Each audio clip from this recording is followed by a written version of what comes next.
सनातन धर्म में पितरों का स्मरण, तर्पण एवं पिंडदान, जलांजलि वैदिक मंत्रों से सामूहिक रूप से स्थानीय गायत्री शक्तिपीठ गुना में 17 सितंबर से प्रतिदिन सुबह 8 बजे से 9:30 बजे तक किया जा रहा है, जो 2 अक्टूबर तक सर्वपितृ अमावस्या पर संपन्न होगा। पितृतर्पण हिंदू धर्म में पितरों पूर्वजों की आत्मा की शांति के लिए की जाने वाली एक प्रमुख धार्मिक क्रिया है।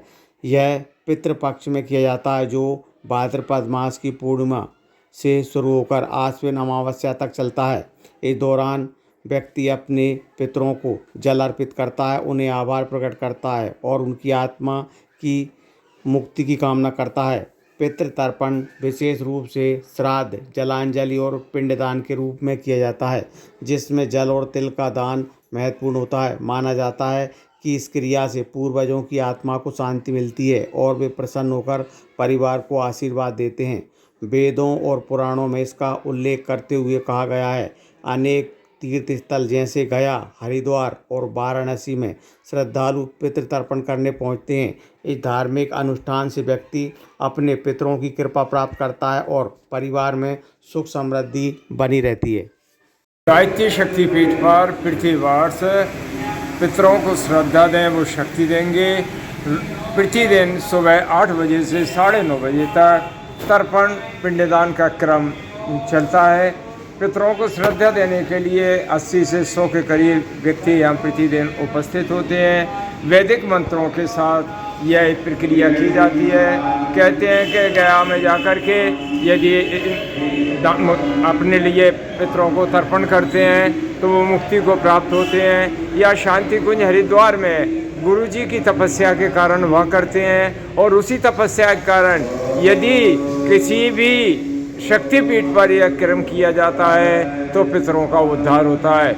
जिंदे में अपने माता पिता की सेवा करना ही चाहिए, लेकिन कभी भूलवश ऐसा नहीं हो पाया है। अतृप्त आत्माएं भटक रही हैं, कहीं कोई परेशान हो रही हैं, तो वो 15 दिन के लिए अब यहाँ पर आती हैं और अपने पुत्रों से अपेक्षा करती हैं कि वह हमें सद्गति प्राप्त कराने के लिए तृप्त करें, तुष्ट करें, संतुष्ट करें। इसके लिए कायदे से पूरे मंत्रों के साथ यहाँ पर 6 तर्पण होते हैं। पितृतर्पण, देव तर्पण, ऋषि तर्पण, दिव्य मानव तर्पण, मानव तर्पण और अपने पक्ष के अर्थात अपने गोत्र से संबंधित, अपने मामा और नाना से संबंधित, अपने ससुराल से संबंधित, अपने दोस्तों से संबंधित। और भारतीय संस्कृति इतनी शानदार संस्कृति है, उसमें इस जन्म के हमारे बंधु बांधव और पुनः वो पुराने जितने भी जन्म हो चुके हैं उनके बंधु बांधव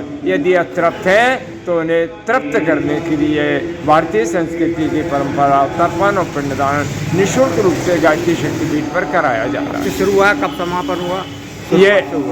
ये जो है शुरू हुआ था हमारा पूर्ण और सर्वप्रमुख अमावस्या को 2 अक्टूबर को समाप्त होगा। 2 अक्टूबर को जो भाई बहन अभी तक शामिल नहीं हो पाए, जो भाई बहन की तिथि उन्हें याद नहीं है, वो सर्वप्रमुख अमावस्या को शामिल होकर के और पितरों को तर्पण पिंडदान बलि करने की मेहरबानी करेंगे। बहुत अच्छी बात है। क्या नाम आपका? मेरा नाम है शिवचरण नामदेव, गायत्री परिवार गुना। लाल परिवाजक यहाँ गायत्री शक्तिपीठ गुना पर 16 श्राद्धों में प्रतिवर्ष तर्पण किया जाता है। यह श्राद्ध तर्पण पिछले 17 सितंबर से चल रहा है। आज द्वादशी है और 2 अक्टूबर पितृमोक्ष अमावस्या तक चलेगा। यहाँ सभी भाई तर्पण करने आते, सारी सामग्री मंदिर तरफ से जुटाई जाती है, फिर जो भी श्रद्धा से दे देते उनकी रसीद बनाकर दी जाती है ट्रस्ट की तरफ से। और सभी अपने पितरों का तर्पण संस्कार बड़ी भक्ति भाव से कर रहे हैं। हम सबसे प्रार्थना करते हैं आप भी नगरवासी और भी आ सकते हैं और सबके पितृ देवता सबके ऊपर कृपा दृष्टि बनाए रखें, यही हमारी मंगल कामना है। नगर के सभी महानुभाव यहाँ पर बढ़ चढ़कर भाग ले रहे हैं पितृपक्ष में और अपने पितरों को जलांजलि तर्पण पिंडदान के लिए बड़े ही समय से पहले यहाँ पर आना हो जाता है। ठीक 8 बजे से 9:30 बजे तक यहाँ पर नित्य तर्पण चल रहा है और सभी पितरों को प्रसन्न करने के लिए बड़ी श्रद्धा से सभी परिवारजन उनको तर्पण करते हैं, जलांजलि देते हैं। गायत्री शक्तिपीठ पर ये पूरी व्यवस्था निःशुल्क रखी जाती है। तर्पण करने वाले भाई सर्व पितृमोक्ष अमावस्या को अपने अपने पितरों को प्रसन्न करने हेतु यहाँ पर सामूहिक पिंडदान करते हैं और ब्रह्मभोज के अंतर्गत यहाँ पर विशाल भंडारा भी रखते हैं। गौग्रास के लिए प्रत्येक गौशाला पर यहाँ से गौग्रास भेजा जाता है और अपने पितरों के प्रति हम जितनी श्रद्धा रखेंगे शक्ति वो उतनी मात्रा में हमको देते जाएंगे। और यहाँ पर तर्पण नित्य होता है। इधर यज्ञशाला में जो हिमालय की अखंड अग्नि है इसमें रोज यज्ञ होता है 7:30 बजे से 9 बजे तक। विभिन्न संस्कार यहाँ पर निःशुल्क कराए जाते हैं और अपने 3 अक्टूबर से नवरात्रि प्रारंभ होने जा रही है। नगर के सभी निवासवासियों से प्रार्थना है आश्विन नवरात्रि में यहाँ पर पधारें, अनुष्ठान करें और परम पूज्य गुरुदेव वंदनी माता जी युग ऋषि का आशीर्वाद लेकर अपने जीवन को धन्य बनाएं। सभी को कोटि कोटि प्रणाम। कब से शुरू हुआ, कब समापन हुआ? जी, कोई तक चलता है नित्य तर्पण। जी, मोक्ष अमावस्या 2 अक्टूबर को है।